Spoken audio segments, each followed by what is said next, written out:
What is the meaning of life? Nako, kung kaya kong sagutin para sa'yo yan, wala nang gera. Wala nang gutom. Wala nang kahit na ano kasi lahat tayo magpo-focus na lang doon sa meaning of life na yun na official. Kung kaya kong sagutin para sa'yo yan, alam mo, to each his own. To each his own. Kung ano man para sa'yo yung meaning ng buhay, yun mismo ang meaning ng buhay. Pero pag hindi mo alam kung ano meaning ng buhay, damihan mo muna responsibilidad mo, baka sakaling makita mo yung meaning ng buhay doon. Kasi ako, personal ang meaning ng buhay sa akin, diretsuhan hindi naman ito eh. Itong buhay na meron tayo rito, natatapos to. Saglit lang to. You only get to live for 60, 80. Iba nga, puta, baka ako, 50 lang siguro, mamatay na ako eh. Diba? Kapratyoso ako eh. Diba? Pero, para sa akin, yung kabila, yun yung totoo. Yun yung kabila. Continuation. Merong, itong katawan na to, itong karne na pinagkukulungan nung buhay mo, merong umaalis sa tao pag patay na yung katawan eh. Merong umaalis sa tao pag patay na katawan. Yung umaalis sa tao, ang tawag buhay.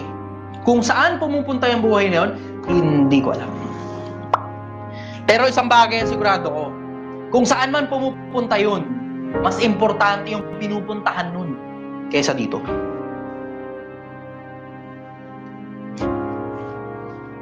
Hindi ko sigurado kung ano ibig sabihin ng buhay dito. Pero meron akong konting idea galing sa lahat ng mga iba't ibang mga libong taong mga librong na pagbabasa ko, katulad ng Biblia, katulad ng Quran, katulad ng Vedas, katulad ng maraming iba't ibang mga libro pa. Etong buhay na to, trial.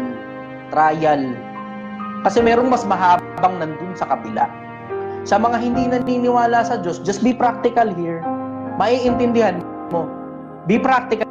Di ka naniniwala sa Diyos? Good. Good for you. Malaya buhay mo. Pero kailangan mong maghanda, baka sakali kasing may Diyos doon sa kabila. Be practical. Be practical. Paghandaan mo rin yung kabila. Kung di ka naniniwalang meron, okay lang. Diba? Ayos ka. Okay yun. Malaya ka. Gawin mo lahat ng gusto mo. Pero maghanda ka. Baka kasi sakaling meron. Kung wala kasi, okay na eh. Diba? Pero kung meron, baka sakali.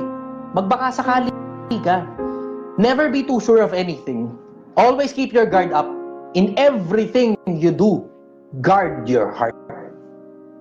Sa mga paniniwala mo, madidelikado ka.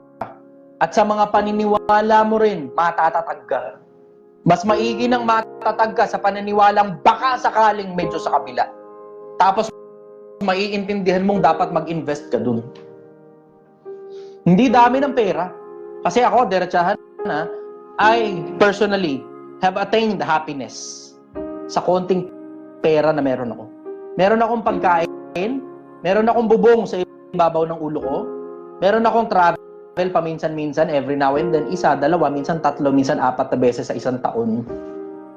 Meron akong konti na meron ako, konti lang. May damit ako, may pagkain ako, may sinusulungan ako. Taka na masaya na ako eh. Pero hindi ko alam kung gaano kalaki kinikita ko. Pero yung konti na meron ako, sinishare ko sa kapwa-tao ko, na doon ko nakikita kaligayahan. Ako hindi ko alam kung weirdo ko ron Tika mo, katulad nito, oras ko ngayon, binibigay ko sa inyo eh. Diba? I could have been working, at mas malaki kikitain ko kung oras ko ginagamit ko sa pagtatrabaho ngayon. I could have been working. Nakita ninyo kung paano ako gumawa ng pera, diba? Kita ninyo yun. See? Pero, ibinibigay ko yung oras ko sa kapwa-tao ko kasi doon ko nakikita yung kaligayahan. Doon ko rin nakikita yung purpose ng buhay ko. Ako, personal. Nakikita ko yung purpose ng buhay ko doon sa mga kapwa-tao kung katulad nung kanina. Na ano masasabi mo sa mga taong hindi kasi pwedeng sabihin sana eh. Tagalog yata pwede. Ano masasabi mo tungkol doon sa mga taong magpapakamatay? Diba? Tama. Imagine mo, puta. I might, hindi ko sigurado, pero I might have saved a life. Diba? Yeah. Maaari, di ko maililigtas yung kaluluwa mo kasi Diyos lang naman makakaalam nun eh. Diba? Pero I might have saved a life. Maaaring nakapagdagdag ako ng kahit paano, 1 linggo, o 2 linggo, o baka 1 buwan, o baka 1 taon, o baka 20 taon sa buhay nung isang tao na gusto na magpakamatay. Diba? I might have saved a life. At doon ko nakikita yung kaligayahan. At doon ko rin nakikita purpose ko sa buhay. Kasi ako personal, I have done so many bad things throughout my life. Ako rin naman eh. Sira ulo rin naman ako eh. Masamang tao rin naman ako eh. Sino ba mabuti? Baka katindig ka sa harap ko, sabihin mo wala kang kasalanan kahit kapraso. Walang ganun. Pero, ang sigurado ko, kahit masamang tao ako, nagmamalasakit ako sa kapwa-tao ko. Hindi nga ako binabayaran dito sa social media. Tignan mo, nag-live ako ng libre. May pin-promote ba ako sa inyo? Nanghihingi ba ako ng pera nyo? Diba? Wala akong pinopromote. Wala akong binibenta sa inyo. Wala. Even better, di ako interesado sa pera nyo. Kumikita ako ng sarili kong hanap buhay. Kumikita ako ng sarili kong pera. Galing sa bagay na pinaghihirapan ko. Pero tignan mo, itong social media ko, hindi ako nangihingi ng pera. Wala rin ako pinopromote. Alam mo, karamihan ng mga social media influencers, kaya sila magla-live kasi may pinopromote sila eh. Pero silang gustong bilhin mo eh. May masama ba doon? Wala. Naghahanap buhay sila eh. Diba? Pero ako, personal, hindi ito hanap buhay. This is an endeavor. This is a legacy that may last for future generations. Baka sakali na merong isa o dalawang tao na nag-iisip na magpatiwakal, sabit yung sarili nila sa kisame, baka sakaling madugtungan ko buhay mo kahit 2 araw lang, kahit 3, o 1 linggo, o baka 1 buwan, o baka 1 taon, o baka 2 taon, baka 5 taon, baka 10 taon, baka sakali. Sana antayin mo na lang kung kailan ka mamamatay. Huwag mo nang sayangin yung buhay mo. Diba? Kasi doon din naman ang punta nating lahat eh. Doon ko nakikita ang purpose ng buhay ko. Ako personal, nakikita ko yung purpose ng buhay ko doon sa meron akong mga kapwa-tao na meron kasi akong mga bagay na nakita ng mata.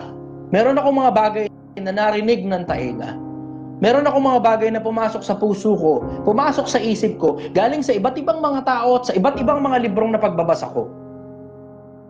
Tapos baka sakali na pag naipakita ko sa iyo yung mga bagay na nakita ng mata ko, baka sakaling magbago pananaw mo sa buhay. Doon ko nakikita purpose ng buhay ko. Dito sa bagay na libre, na hindi ko kailangan ng pera mo. Libre ito. Pinamimigay ko yung oras ng buhay ko. Buhay ko, technically, binibigay ko rito eh. I could have been doing whatever I want to do with my life, pero I choose to give it to you. Yun ang sagot ko rin sa tanong mo. Purpose ng buhay? Ako, personal. Ang purpose ng buhay ko, nakikita ko sa pagtulong sa mga kapwa-tao. Di man masyadong marami pera ko, pero at least, I might have given you a reason to live. And in the future, I might have given you a reason to die for. Yan ang sagot ko ron.